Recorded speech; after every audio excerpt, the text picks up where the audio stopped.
PHP checking in. You heard Douglas H. Brown Sr. causing some commotion, so he's like, I'm here now. I'm here. TGIF Voltrons. Mike Green is in the building. One working day until training camp begins with everyone. Football is back. And shout out to Douglas Brown. Remember, my donation is your donation. Can't wait to hear Warren, and that is the perfect segue because Warren Sharp is in our waiting room. Let's make sure we give him his due prior to coming on. So first of all, we're going to learn a little bit about the new book. That'll be a big part of this. It's sharpfootballanalysis.com. You can hit him up on social media at Sharp Football. And we are very pleased to not only bring in somebody that's been backing Lamar Jackson consistently for what feels like weeks now, if not months, if not years, but somebody that is revered in the media community. Warren, great to have you on, man, and congratulations on the launch of your new book. Can't wait to hear about it. Yeah, thanks for having me. It's been years. It's almost been half a decade. It feels like it's been over half a decade since I've been backing Lamar and encouraging this team. Once, that first year when he came in and took over for Joe Flacco, the team was very conservative. They were running the football, and I was pounding the table that offseason heading into 2019. Let him throw on early downs, let him open up the offense. And then Lamar goes on and the Ravens have a ridiculously great 2019 season. So I've been a huge Lamar backer since the very start in Baltimore, recognizing what he brings to this team. And you guys wouldn't be where you are without him. I don't think that you have John Harbaugh here without him. I think he saved John Harbaugh's job. I think Lamar still gets underrated league-wide just because of a couple hiccups in postseason games that aren't necessarily always his fault. So, yeah, I'm a huge Lamar fan. Yeah, I can still remember when you were writing for him in those early years when people just kept calling him a running back. And yet here we are going into year 8, and it still seems like people are missing the boat. It's just still not coming along. Going into the 2025 season, what do you think people are still missing about Lamar Jackson? I mean, Lamar Jackson was the best quarterback passing the football last year in the entire NFL. He was number 1 in EPA per attempt. You say, oh, well, can he throw outside the numbers? He was number 1 in EPA throwing outside the numbers, number 1 throwing when he's outside the pocket, number 1 on early downs without play action, no added benefit of disguise or anything, just drop back, throw the ball without play action on early downs, best in the NFL. So best against zone, best against too high, best in the fourth quarter when it matters. I mean, I'm literally talking about the number 1 best quarterback. So most people, it bothers me. I know you guys compete with quarterbacks like Joe Burrow and Josh Allen, and you're going to have to compete with both those quarterbacks heading into the postseason. But what bothers me is that we take the time to have to hear, we do in the media, other media members as well as other fans throw stones at some of the very best quarterbacks in the NFL and act as if those are the reasons that they aren't winning games. Like as if Josh Allen is the reason that the Buffalo Bills aren't winning games. Josh Allen carries the entire Buffalo Bills. Take a look at Sean McDermott's defense, as if like Joe Burrow is the reason that the Cincinnati Bengals aren't winning games. Why don't you take a look at that defense and where they rank? Take a look at that offensive line and where they rank. So it's the same thing is true with Lamar Jackson. Just because these guys aren't able to make it over the Kansas City Chief mountain, right, which is Andy Reid and Patrick Mahomes, 2 of the best in their craft in NFL history, working together at the apex of their careers with everything that they've learned. That's very difficult to get past that. And one of these guys is going to get past it. For your sake, hopefully it's Lamar Jackson soon this year in 2025. But to be that AFC representative and then to be able to hoist that Lombardi trophy, like that's obviously the ultimate goal. But just because a quarterback isn't able to do that doesn't mean he's a bad quarterback, doesn't mean he can't do it in the future. But that's what so many other people out there want you to believe, and it's just not true. And so I am on a crusade this offseason, it feels like, to try to illuminate the fact that just because a quarterback doesn't host the Lombardi trophy does not mean he's not carrying his team, does not mean he's an elite quarterback, one of the best that we've ever seen. And that is the absolute case with Lamar Jackson. Particularly when you've seen this upward positive trajectory in the postseason, which has been his knock over the years. And one of the things that you've spent your offseason ranking and listing out was the best performing, high performing quarterbacks in the fourth quarter, aka crunch time in 2024, and leading the list, to no one's surprise. Maybe you just listed it off in the litany of stats that you came guns a-blazing in to this segment, but Lamar was the top guy. And we saw that last year in that divisional round game when it mattered most. Yes, the first half was to be forgotten. There were turnovers in there. It wasn't clean, but ultimately, without his two top wide receivers, he rose to the occasion in the fourth quarter. Yet you still have that narrative that's attached to him when it comes to the postseason. What's it going to take to shed that thing? And will he ever shed it within this media frenzy that we live in? Well, he absolutely will. Unfortunately, what it's going to take is winning a Super Bowl, but he should have already shed it based upon his performance. I don't think people realize, if you look at Lamar Jackson, there are 19 quarterbacks with 50-plus pass attempts in the last 4 years in the postseason. Lamar Jackson, out of those 19 quarterbacks in the last 4 years, ranks number 4 in yards per attempt, number 6 in EPA per play, number 6 in completion rate, and number 7 in success rate. We are definitely talking about a top 10 quarterback in the postseason, when everybody's saying, well, forget the regular season, you can't get it done in the postseason. He's a top 5 to top 10 quarterback statistically in the postseason. His EPA per play is better than Patrick Mahomes, Jalen Hurts, both who were in the Super Bowl last year, both who won the last 2 Super Bowls, Joe Burrow, Tom Brady, Matthew Stafford, Justin Herbert, and Brock Purdy, among others. His yards per attempt is 4th best, higher than Josh Allen, Patrick Mahomes, Jared Goff, Joe Burrow, et cetera, et cetera. So he is getting it done statistically in the postseason. Everything hasn't come together from a team perspective, whether it's defense, whether it's turnovers, whether it's catching the football, whether it's dropping a 2-point conversion, whatever the case might be, it hasn't come together yet for the Baltimore Ravens. And it needs to, because I do think this team is on the precipice of being able to take that next step, win the AFC Championship, get to a Super Bowl, and then hopefully perform well in the Super Bowl. But in order to do that, I am firmly convinced that something must change for the Baltimore Ravens, and it's the way that they are dealing with man blitzes. And it's the unfortunate fact that this has been the undoing of Lamar Jackson. I spent a lot of time on my book, which, by the way, you can get this up at Amazon. 586 pages previewing the season, 32 team chapters. One of them is on the Baltimore Ravens, obviously, and I go into great detail, but I do 31 chapters on all the other teams. And you can also get this in the PDF version up at sharp.football. I see the ad up there on the screen.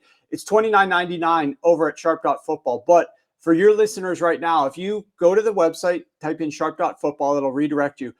Enter the code RAVENS. It'll drop the price down to $1. So from $30 down to $1, limited time for you guys if you want to get a copy of this 586-page novel to use before the season starts. But the issue is Baltimore and Lamar Jackson deal with man blitzes more than any other quarterback in the NFL, and they're dealing with it in the postseason especially.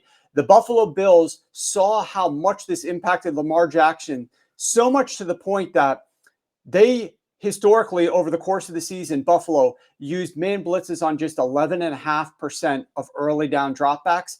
They ratcheted that up against Baltimore and Lamar to 48%. That's ridiculous. To go from 11.5% during the regular season up to 48% against Lamar Jackson.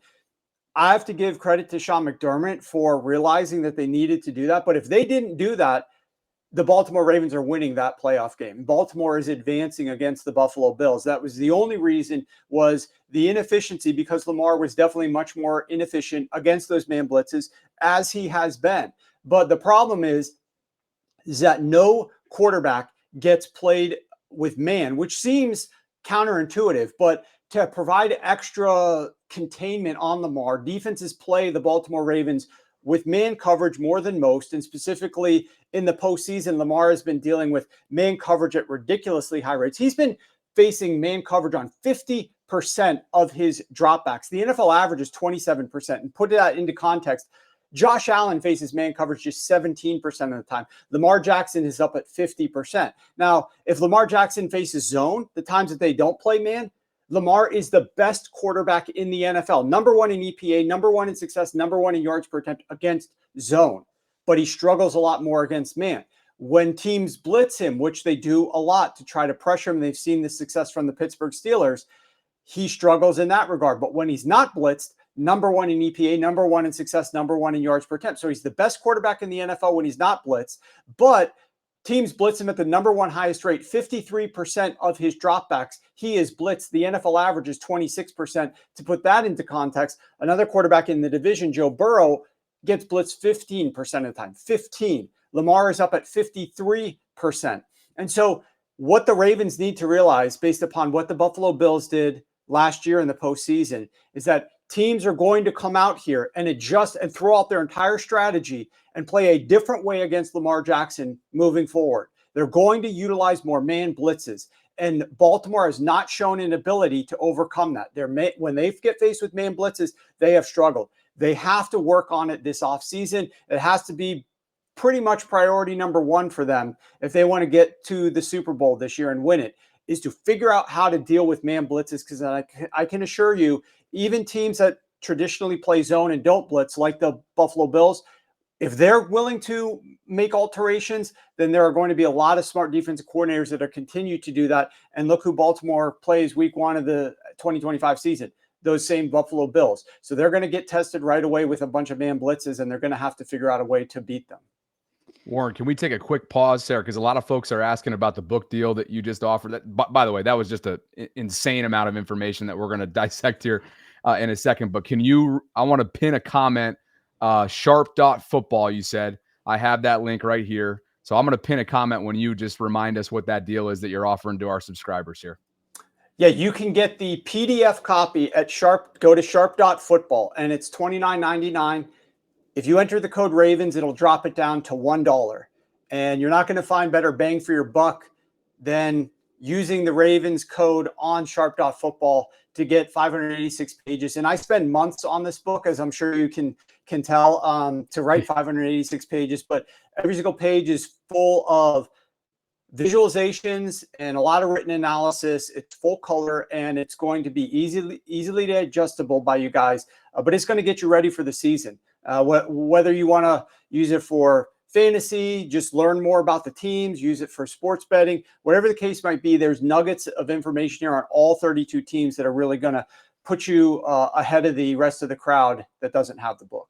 Okay, that's code Ravens, and we currently have a pinned comment that'll take you directly there if anybody's curious. But Sarah, I know you had a follow-up, so go ahead. No, I don't even think I can get a soda at McDonald's for $1. That's the best deal that you're going to get for this amount of incredible information. I do remember actually a while back, I feel like you put out those blitz numbers, and I think we covered it, but the way you just articulated it, I think was really good. Thank you for that, Warren. Hopefully the message is getting to Todd Monken and company, because this is a copycat league for sure, which is why we saw that against Buffalo. My question, kind of turning over to the defensive side, given that you're in this crusade to show that even if quarterbacks haven't won the Super Bowl, doesn't mean that they're not elite. I watched a debate the other day because of these anonymous NFL rankings about Joe Burrow above Lamar Jackson, and everybody can have their opinion. But one thing I noticed is everybody keeps pointing out Joe Burrow's defense, which is bad, and the Ravens traditionally have been good. But last year, for example, on Mike Sando's quarterback betrayal list, Lamar was betrayed by his defense and special teams, number one throughout the league until week 17. I think Joe Burrow finally took it over. So his defense is bad, but Lamar was betrayed just as much by his defense and special teams, or at least just right under. What are your projections? What went wrong with the defense? Obviously, it was much better in the second half of the season after changes were made. What are some thoughts that you have going in for the Ravens defense in 2025?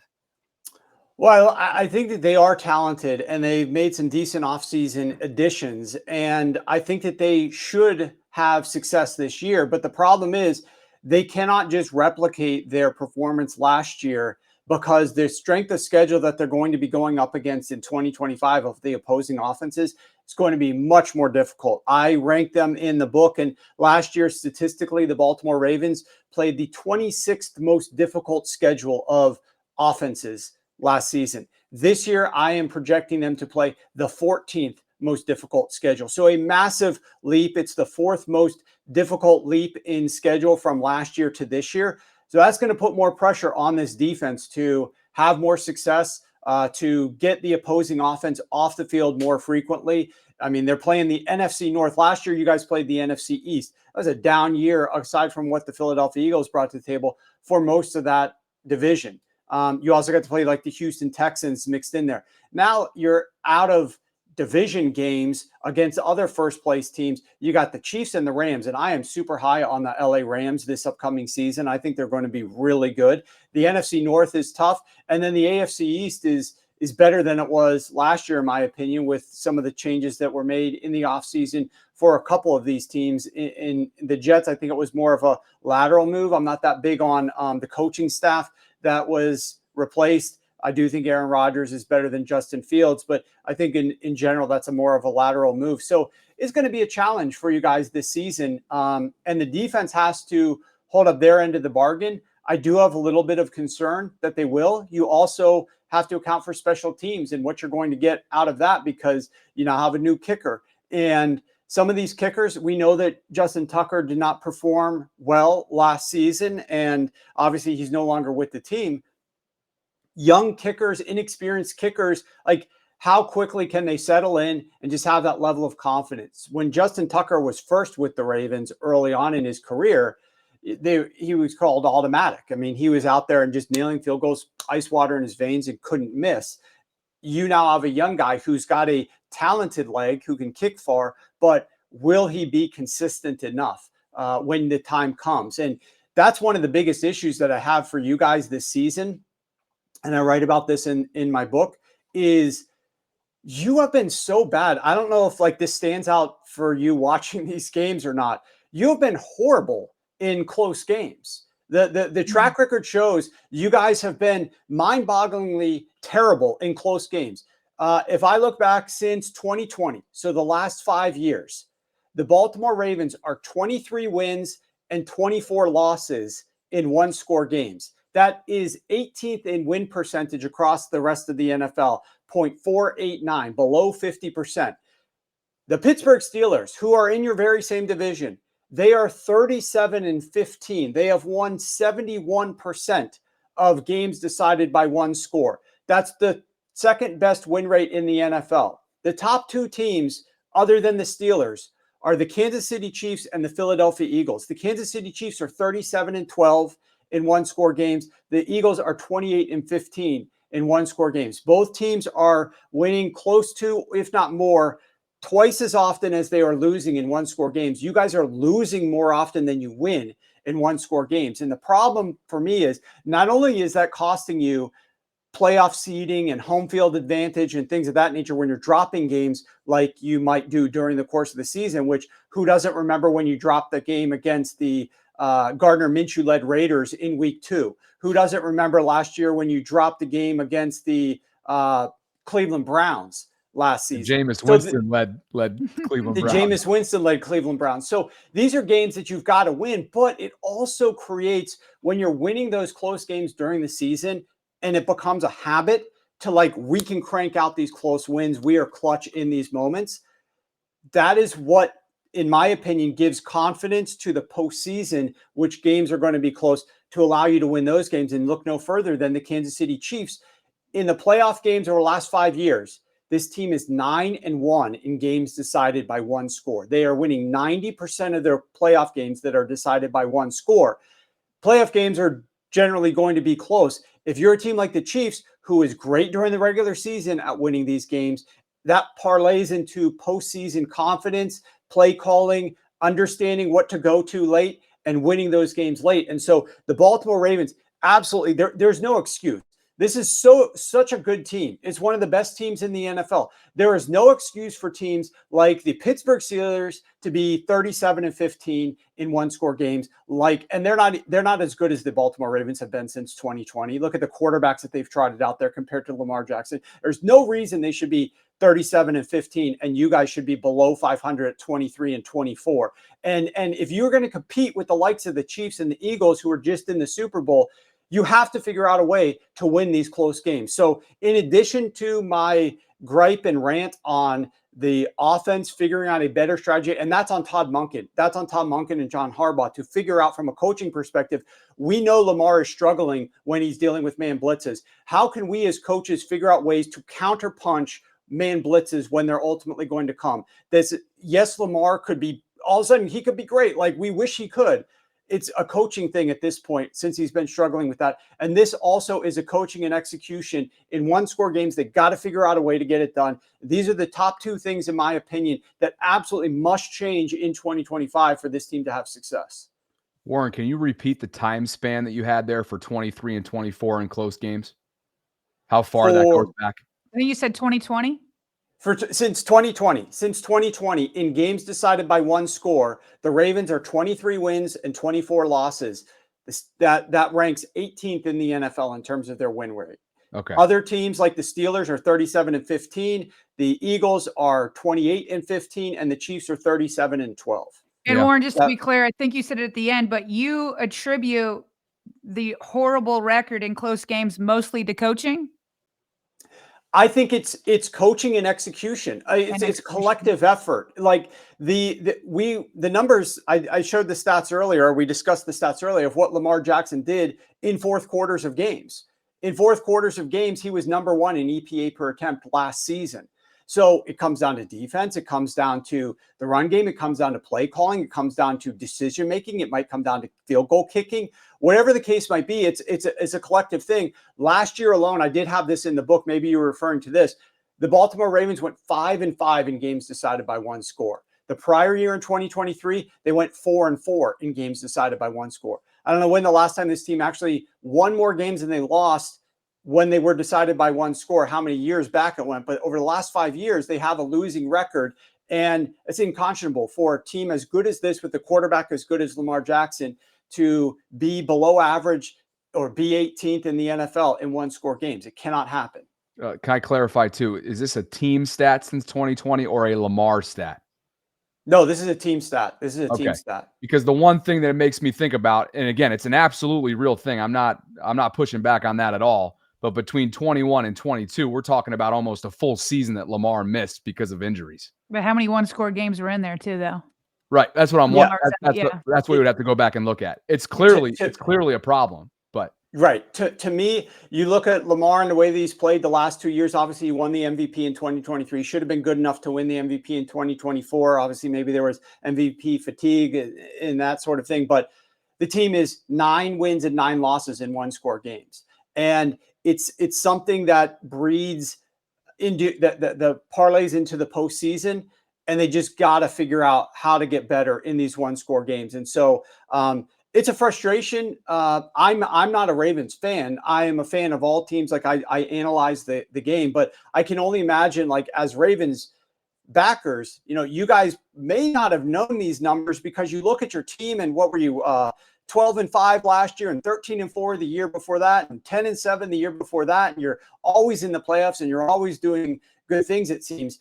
But if you could just clean up your performance in one-score games, and, I did write about it in the book, like, you are a great team, so you're probably not going to get blown out in that many games. So most of your losses are probably going to be by one score. They're going to be close, frustrating losses rather than 30-point losses.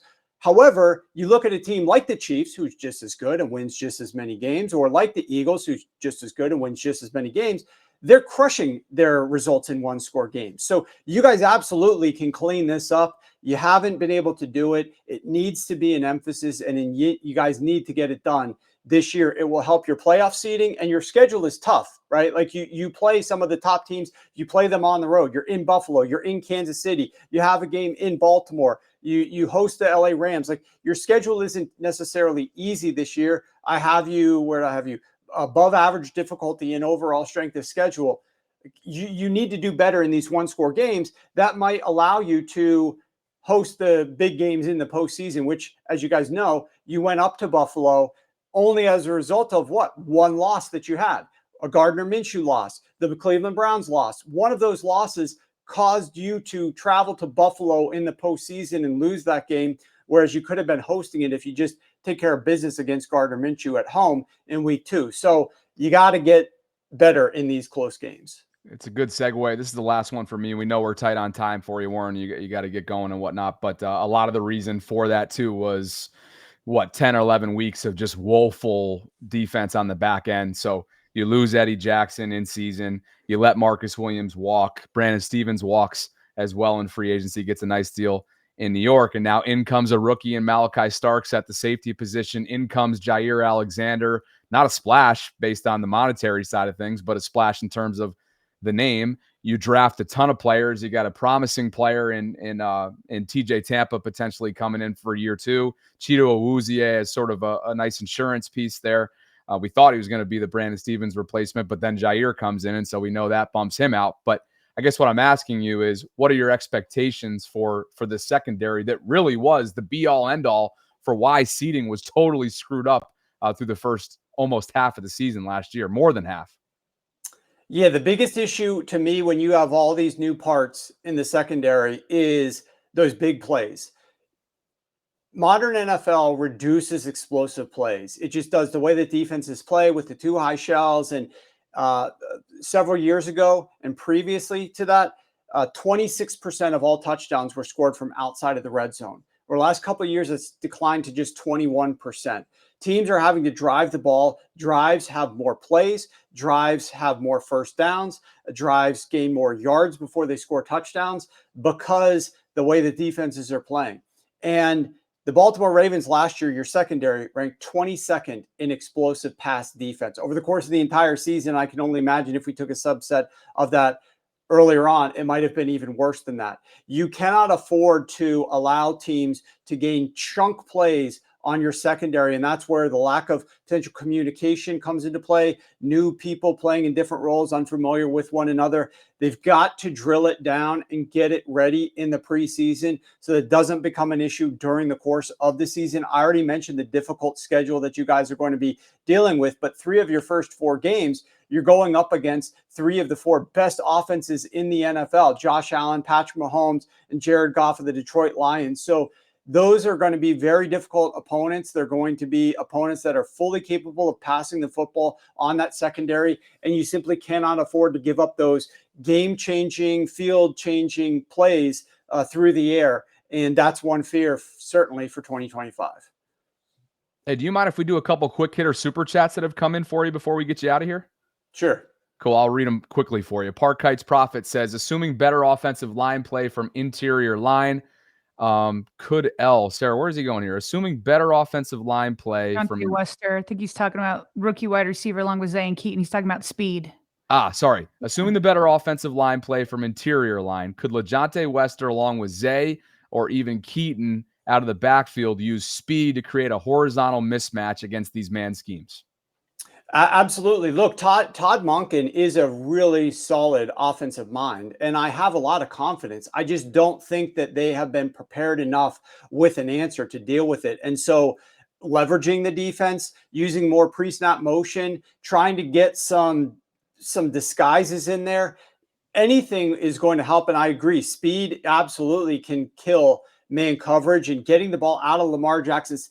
They're blitzing and they're playing man. So the key is you got to get answers quick, early in the down, to get the ball out of Lamar Jackson's hands to somebody who is creating some sort of separation. Speed absolutely would help in that regard. Pre-snap motion would absolutely help in that regard as well. Sarah, this one comes for Dreams. He says, Warren, what everybody's had a problem the last couple of days seeing Joe Burrow ranked ahead of Lamar Jackson, given that Lamar's punished for not winning enough in the playoffs, but Joe hasn't made it in a minute. So that's where this comes from. Dream says, Warren, what makes Joe Burrow so good with the best receiver duo in football and not having been to the playoffs the past couple of seasons? So I wrote this in the Cincinnati Bengals chapter, and I encourage all the Ravens fans out there, get the book for $1, and you can read the detail here. But basically, I detail out, if you compare Patrick Mahomes, Lamar Jackson, Josh Allen, and Joe Burrow. So Joe Burrow is at the bottom here, okay? It is crazy that all 4 of these guys are like in their primes in the AFC. It's absolutely brutal for all of them to have to keep dealing with one another. But all 3 of those other guys, Patrick on the Chiefs, Patrick on the Chiefs, Lamar on the Ravens, and Josh Allen on the Bills, their offensive line play statistically has been above average. Their run game support have been top 10. their defenses have been above average over the last like 3-4 years. Joe Burrow is literally like the 30th ranked defense, the dead last ranked offensive line. Statistically, last year from a pass block win rate, his offensive line was the worst. But over the last 4 years, he has played behind the only offensive line in the entire NFL to rank 25th or worse in pass block win rate for each of those last 4 years, I think it is. So Joe Burrow's offensive line has been terrible, and the run game support just hasn't been there either. Joe Burrow last year has been hit quickly within 2.5 seconds. He's got one of the quickest time to releases in the NFL. He's not quite Tua Tagovailoa, but he's close in terms of how quickly he gets rid of the football, doesn't hold on to it very frequently. 4th fastest release time. But yet he is still, and he's blitzed at the lowest rate in the NFL. Unlike Lamar, I mentioned his statistic, I think it was like 18% blitz rate, whereas Lamar's over 50%. Teams don't blitz Joe Burrow, and he has one of the quickest release times. And yet he is getting hit within 2.5 seconds at the highest rate of any quarterback in the NFL. 2.5 seconds. Think about that. Like the average release time is just above 2.5 seconds. So Joe Burrow has to have a lightning quick release or he's getting hit in the pocket. That is absurd for a quarterback to have to be dealing with. And that just exemplifies why his offensive line has been as bad as it is. So Burrow is just not getting very much support from, to me, it starts with the front office. The way that team is run with the Cincinnati Bengals and Mike Brown, to the general manager and the way that they draft players, to how they sign and pay players, to who they choose to retain. Like it's from top on down. And Joe Burrow is out there fighting for his life every single time. He doesn't like to say anything. Most franchise quarterbacks aren't going to say anything. They want their receivers to get paid. They want to win games. But that team is not very solid around them, which is one of the reasons why I think, although they are the second most likely team to win the AFC North behind you guys, like I seriously think they could have a down year this year. Joe Burrow has been relatively healthy, and this team keeps winning only 9 games. I think that there's a good chance that the Cincinnati Bengals win fewer than 9 games, even though he is one of the best quarterbacks in the NFL this year. I think you guys have a chance to, walk away with this division, in my opinion, but you've got to figure out a way to win those one-score games. We'll get you out of here on this. Heather says, Warren, you're one of my faves. You're preaching, sir. And that you certainly were. We got all the information on how to get a copy of your book. That's a pinned comment right now in our live chat. Everybody's heard the offer by now. So go check it out if you want to support Warren and learn more. But dude, thank you so much for your time. We appreciate it. And hope to do it again down the line. Happy to do it again down the line. And hopefully it's during a period in time when you guys have made those adjustments with the man blitzes. You've won some more of those close games, and we can all feel a little bit better about the ceiling for this team in 2025, because everything is there. The pieces, in my opinion, are there. You've duly noted some of the issues defensively. I think this is a team that's definitely built to make a run through the postseason, hopefully ending with a Super Bowl appearance and victory. The issue is you got to clean up some of these things first. And hopefully if we talk during the season, you guys will have done that. No doubt. Perfect. Look forward to it. Have a great year. Thank you, thanks, Warren. guys. Warren Sharp. You can follow him at Sharp Football. And I don't think you'll be disappointed whether or not you follow him. You go check out the site. Go check out everything that we have right now in the pinned comments, Eric, because I don't even think a boatload does it justice in terms of what he just brought to the table from the second we threw it to him. Oh my gosh, that dude is just an encyclopedia. My goodness.